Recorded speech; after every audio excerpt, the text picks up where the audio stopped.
Hi guys, my name is Katie Camden. I am going to be working with you this summer on your leadership management. A little bit about myself. I graduated from the General Ed program in 2013.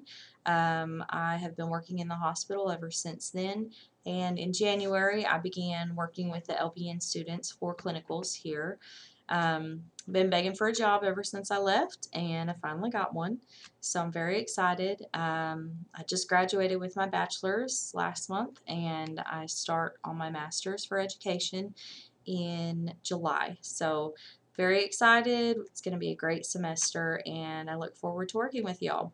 So today we are going to be talking about time management and how that can help us as nurses.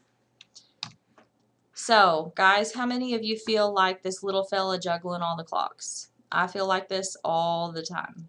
The struggle is definitely real. So, time management itself has been described as the ability to plan and control how you spend the hours in your day to effectively accomplish your goals. Having sufficient time management is very important for any individual and especially for us as nurses. Everybody has some experience with this ability, whether it be because you are an expert manager of time or because you're an extreme procrastinator. I look forward to finding out which all of us are, and your assignment this week is going to help us figure that out. So I'm sure many of you guys have heard the phrase early is on time and on time is late. I grew up hearing this, rolled my eyes every time I heard it, but it obviously sank in a little bit because I try to live my life this way. It is important to be respectful of your own time as well as the time of others, including your employers and ultimately your patients. So what is job enlargement? According to your textbook, this occurs when a flatter organizational structure causes positions to be combined and results in managers having more employees to supervise. As healthcare continues to rapidly change, with many facilities looking for ways to save money, job enlargement is really going to become more prevalent. Simply put, it's adding responsibilities and increasing the workload given for a particular job description. This practice can be seen in nursing as nurse to patient ratios are increased through the elimination of positions. So, time wasters. In the chapter, you'll find box 13-1, which has several really great examples of patterns of behavior that negatively impact your time management. As you read through them, many of them are going to strike you as obvious. You're always, for instance, going to complete the fun task before you complete the one that you don't like so much. It is important that you take away the awareness of these patterns in your behavior because being aware is what is ultimately going to allow you to change. The textbook defines a time waster as something that prevents a person from accomplishing the job or achieving the goal. While you are ultimately accountable for effective time management, there's always going to be instances that are outside of your control. On page 174, you'll find a list of common time wasters. So in order to remain efficient, it really is important to analyze your use of time. One method of doing this utilizes a time log. What this does is it allows you to identify specific areas of opportunity and success. And then finally, the manager's time. That's really important to consider as well. Staff nurses commonly have very little downtime, so while prioritization is really crucial, there's really not a whole lot of time spent planning. Leadership roles focus more on plotting out the use of time and require planning and implementation. Additionally, a bulk of the manager's time may often be spent in administrative meetings. So time management to them becomes doubly important because they're hoping to increase their staff efficiency while also protecting their own precious time. So goals. Elbert Hubbard said, "Many people fail in life not for lack of ability or brains or even courage, but simply because they have never organized their energies around a goal." I really like this statement. Seems pretty profound to me. So when it comes to defining goals, there are many factors to consider. Obviously, the purpose is to be successful, and using the SMART format is going to help you with this. If you are not already familiar with this method, it's a very simple but useful tool. SMART is an acronym for specific, measurable, attainable, relevant, and time-based. So I've got a video here on SMART goals.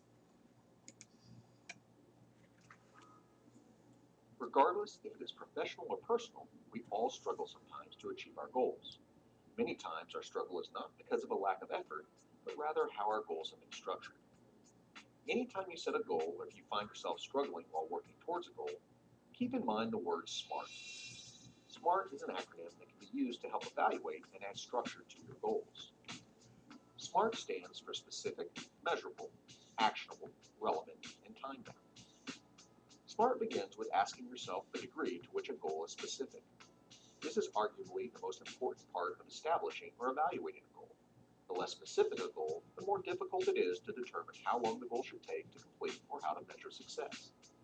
Consider the difference between a goal to get healthy versus the goal to lose weight versus the goal to lose 10 pounds. The goal to get healthy is much less specific than a goal to lose 10 pounds.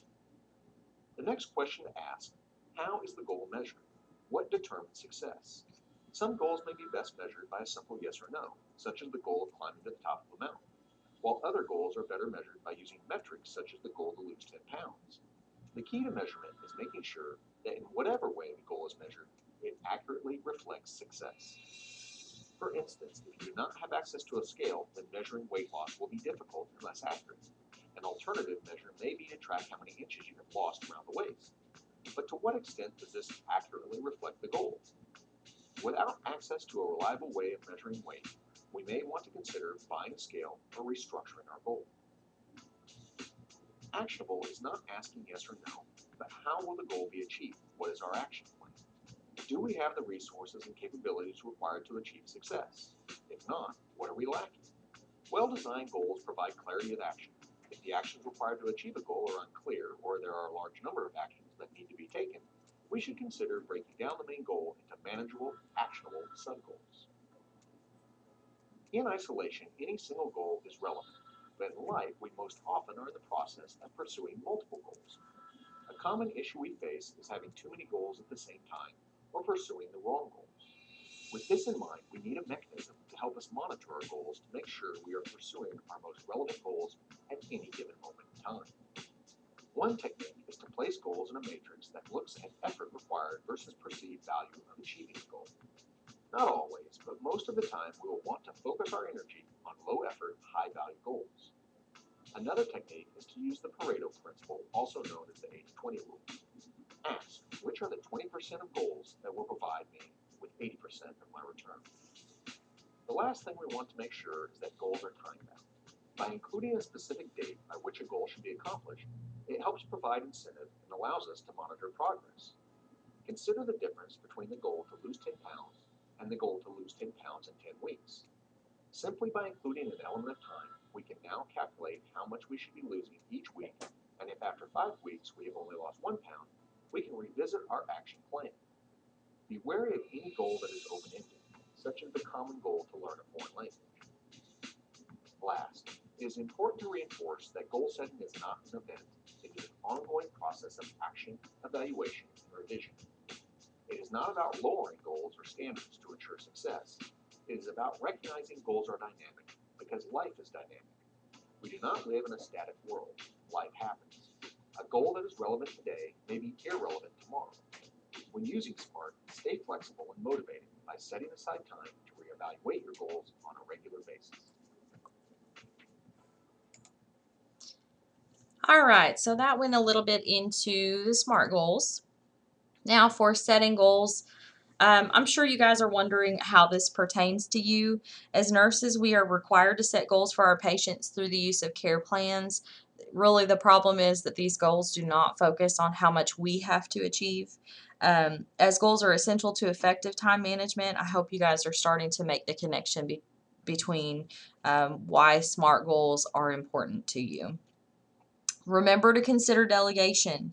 Chapter 10 in your textbook focuses on delegation, which is already, you guys have already been over. So you may want to review it, as proper delegation is really going to help you to be successful as well.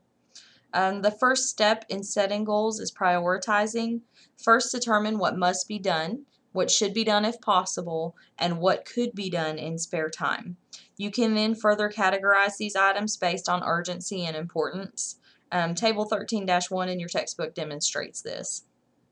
After prioritizing, you can begin to plan and schedule your day. This is a great time to use a to-do list. In order to be efficient, you guys, it's also important to group similar or routine tasks together. You can, for instance, perform wound care and dressing changes at the same time as you do your invasive line dressing change. So I'm sure you guys are probably thinking, what nurse has time to do all of this? The good news is, while this process does sound complicated, it really doesn't have to be. An example of how I incorporate this into my day: while I'm getting bedside report, I write down everything that is a to-do for the day or a follow-up that I need to do during the shift in a specific place, and I put a star next to it. So I can quickly glance at this list and prioritize it, and then as each task is completed, I cross it off. Or for those that require follow-up, I just, add to the information that I have as necessary. I also organize my cow every morning when I pull medications. I kind of have a little bit of OCD, but it is helpful. I always stock my drawer with the syringes, needles, alcohol, bandages, gauze, medicines, cups, anything basically that I think that I might need. I put it in my drawer. That just helps me by saving me time. I don't have to go look for these things when I need them. So, controlling interruptions. My master made me this collar. He is a good and smart master, and he made me this collar so that I may talk, squirrel. My master is good. Okay, so there's the little puppy dog, squirrel. How many of us feel like this? I feel like this all the time. I don't know about you guys. So, working in the medical field, sometimes there's going to be interruptions that involve crises or other urgent matters that really we have no control over. Being disciplined in controlling your routine interruptions, however, like phone calls, email, visitors, paperwork, things like that, that's going to allow you to have more time when you actually do have an emergency arise. So for controlling time in meetings, I know this really doesn't apply to us necessarily as bedside nurses, but it could apply, and if you continue your education, it may apply more in the future. Break the routine. So just because you have a meeting every Monday doesn't mean you need to have one today if you have nothing to discuss. Don't have it if it's not necessary. Make sure that those in attendance at the meeting truly need to be there. Begin the meeting by establishing goals and outcomes. Share information prior to the meeting. That way people can come prepared, and you guys are able to discuss what needs to be done. Always have a time limit, preferably less than an hour. Utilize an agenda and stay on task. And follow up on delegated tasks. Always follow up. So respecting time, utilizing the techniques from this content is really going to enable you to respect your own time as well as others. While you may be thinking that time management is awfully time consuming, actually the opposite is true. Focusing your energy on streamlining your day is really going to help you to be more efficient and effective. So benefits, what's in it for me? I know for a person to change their behavior, there really has to be some perceived benefit.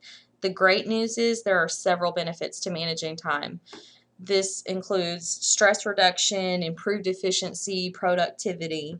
One of the research articles posted also discusses a positive correlation between time management and GPA. So for us as students, that's obviously a nice perk. Understanding how to utilize your time is something that is undoubtedly beneficial to all areas of your life, not just nursing. So moving forward, figuring out what methods work for you now as a student is really going to help you be more prepared as a graduate. I encourage you guys to begin working on a routine in the clinical setting. Really prepare for your next clinical day. This alone will reduce your stress. Be organized and have some structure in mind for your day. Utilize a schedule. to help keep you on task until you find a routine. I prepare for clinical the same way. What I did is I created a simple template that helps me to stay on task and keep track of student experiences. It also serves as a quick assessment tool for me to help determine strengths and opportunities of students so that I know how to best support them. For your assignment guidelines, there's a couple of research articles posted. I would really like you to read those. Also, there's a SMART goal activity. Create a nursing related SMART goal on the provided worksheet. I don't care what it's about as long as it's nursing related. And then take the time management skills test and create an action plan based on your identified areas of opportunity. So again, I look forward to working with y'all this semester, and I hope you have a great week.